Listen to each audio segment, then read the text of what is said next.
Selamat datang kembali. Kali ini kita mau bahas 2 ceramah subuh dari Ustadz Andi Abdurrahman nih. Iya, betul. Materinya ini cukup dalam ya, soal tujuan sejati dakwah itu apa sih, terus pentingnya perilaku kita sehari-hari, dan gimana semua itu ujung-ujungnya ke satu tujuan akhir. Betul. Sumber ini ngajak kita mikir lebih jauh dari sekedar ritual aja gitu. Fokusnya lebih ke gimana sih iman kita itu ya kelihatan gitu loh dalam cara kita ngobrol, transaksi, ya karakter kita lah. Kita coba bedah bareng ya gimana ini semua nyambung dan dampaknya apa. Oke, jadi misi kita sekarang ini mau gali inti-intinya nih. Gimana cara capai agama yang sempurna. Terus kenapa kok justru perilaku kita yang paling dilihat. Sama gimana sih cara nyiapin yaitu husnul khatimah. Siap ya? Siap. Ayo kita mulai. Oke, langsung aja ya ke intinya. Ustadz Andi ini kan nekenin banget ya, hasil akhir dari semua usaha dakwah kita itu bukan soal tampilan fisik. Ya, bukan jubah sorban gitu ya. Bukan itu. Tapi lebih ke gimana agama yang sempurna itu terwujud dalam hidup kita. Nah, ini konsep penting nih. Apa aja sih komponennya menurut beliau? Jadi ada 5 pilar utama yang disebut. Pertama, imaniyah. Ini ya soal keimanan kita. Oke. Kedua, ibadah, ya ritual-ritual lah, sholat, puasa gitu. Ketiga, muamalah. Nah, ini urusan duit, kerjaan, utang piutang. Urusan dunia ya. Betul. Keempat, muasyarah. Cara kita bergaul, interaksi sosial. Dan kelima, akhlak. Ya, budi pekerti, karakter. Nah, kelima ini harus ada semua. Dan diusahakan seimbang. Biar agamanya jadi utuh gitu. 5 pilar ini ya. Dan ujung dari semuanya itu, yang sering banget diulang, itu husnul khotimah. Akhir hidup yang baik. Berarti ini target gedenya ya? Tepat sekali. Bukan cuma hidup baik aja, tapi matinya juga baik gitu ya? Iya, persis. Semua usaha kita, jatuh bangun, perbaiki diri, ngajak baik, ya muaranya harapan besar itu. Biar kita semua bisa dapat husnul khotimah. Tapi ini bukan pasif loh ya. Oh gimana tuh? Ya butuh niat yang sungguh-sungguh. Usaha nyata buat terus jalan ke arah kesempurnaan agama tadi.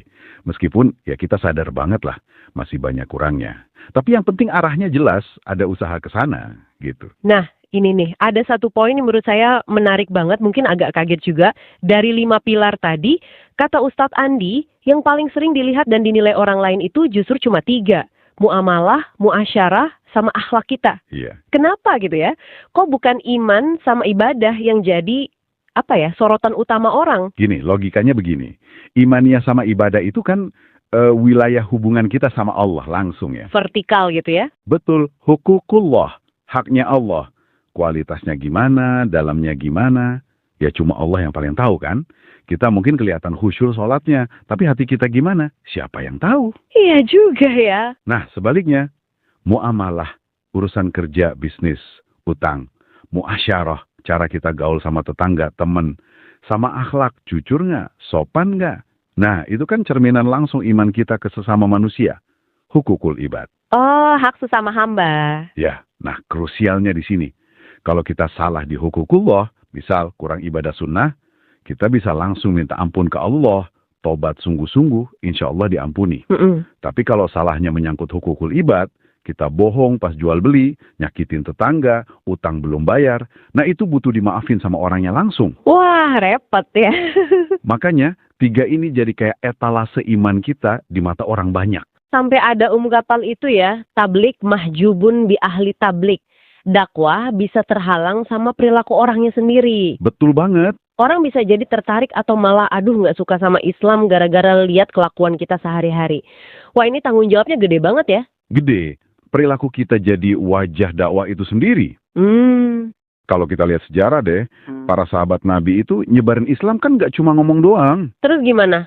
Justru pakai namanya naql harakat. Pergerakan nyata, perubahan perilaku mereka yang bikin orang, wah terpukau gitu. Muamalahnya jujur, muasyarahnya adem, akhlaknya mulia.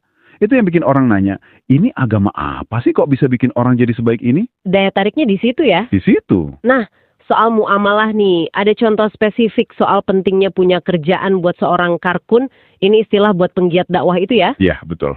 Dan ini katanya bukan cuma soal cari duit, tapi lebih ke maruah, apa itu maruah? Kehormatan gitu ya? Betul sekali. Punya kerjaan itu buat jaga kehormatan diri, biar nggak dipandang remeh atau dianggap jadi beban gitu kan? Iya ya. Sekaligus juga jaga citra dakwanya, biar nggak ada kesan penggiatnya ini malas atau lari dari tanggung jawab dunia. Malah, di ceramah itu ada saran unik juga. Apa tuh? Kalau emang udah usaha tapi belum dapat kerja juga, disaranin pura-pura kerja aja. Hah? Pura-pura gimana? Ya keluar pagi, pulang sore gitu, biar kelihatan sibuk demi jaga kesan positif di masyarakat. Ini nunjukin betapa, ya menurut sumber ini ya, pandangan orang itu dianggap penting banget dalam dakwah. Menarik ya. Selain itu, soal jujur dalam muamalah juga ditekankan banget ya. Ada cerita soal kapten kapal itu kan?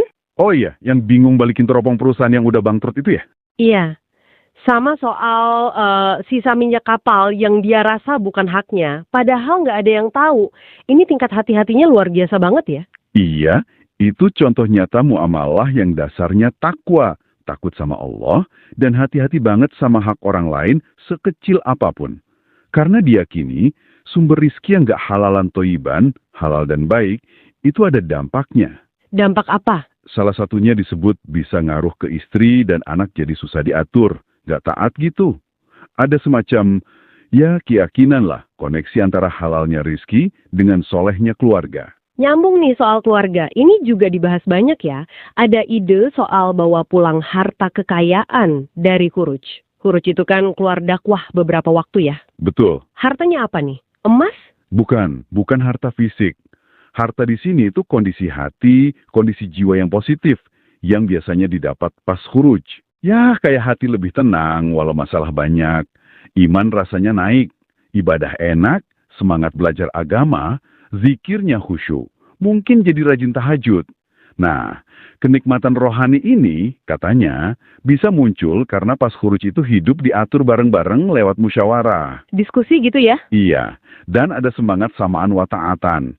Kami dengar dan kami taat, sama keputusan atau amir, pemimpin rombongan.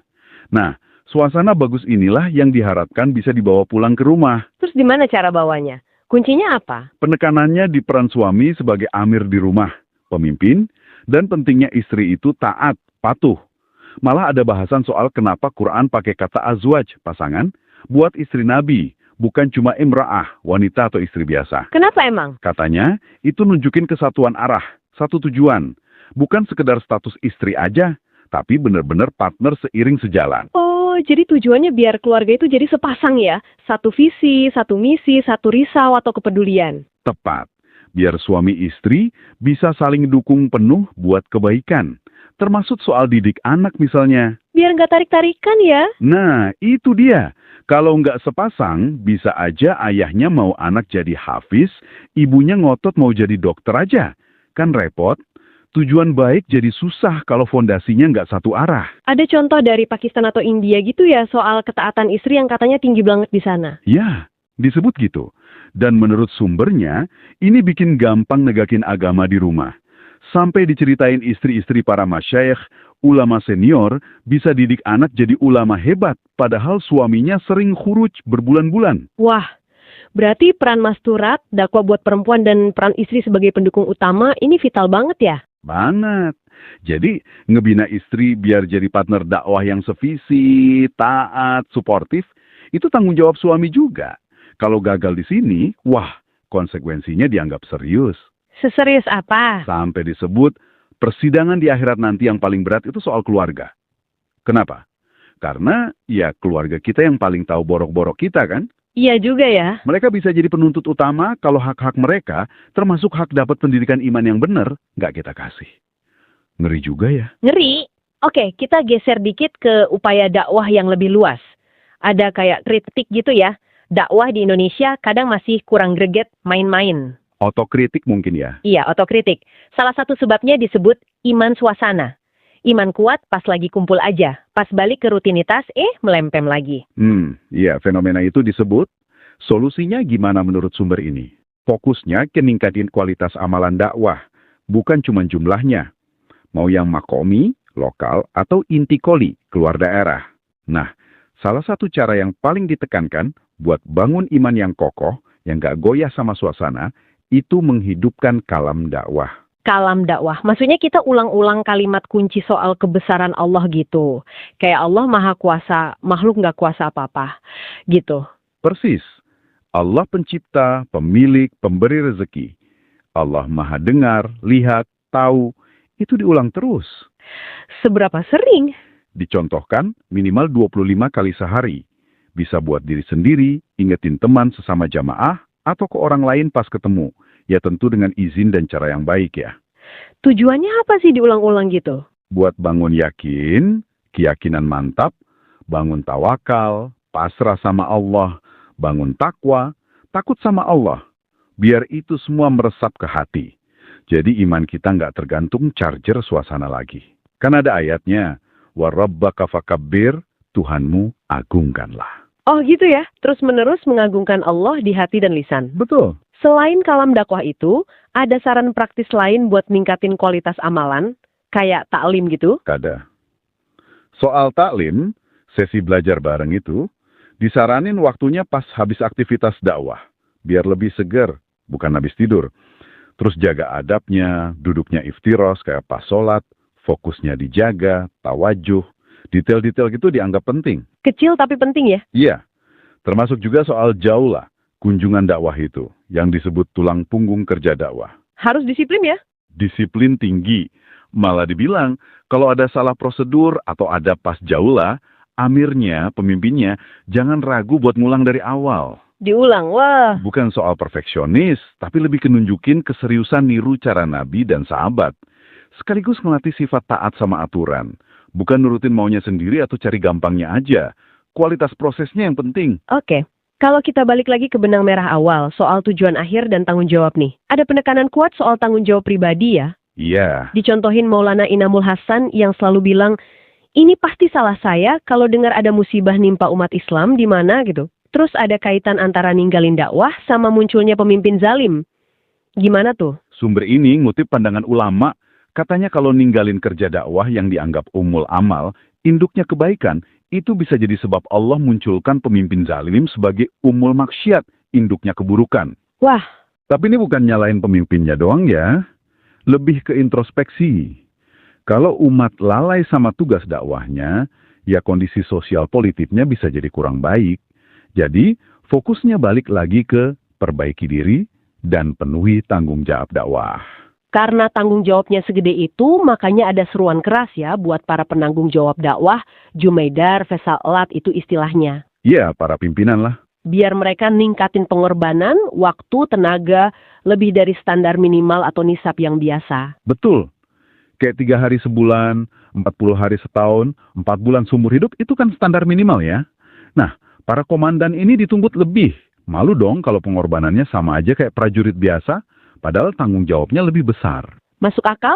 Dan terakhir nih, poin penting buat renungan, ajakan buat rutin melamunkan kematian. Agak seram ya kedengerannya. Iya, tapi ini bukan melamun pasrah atau sedih gitu, lebih kayak latihan mental.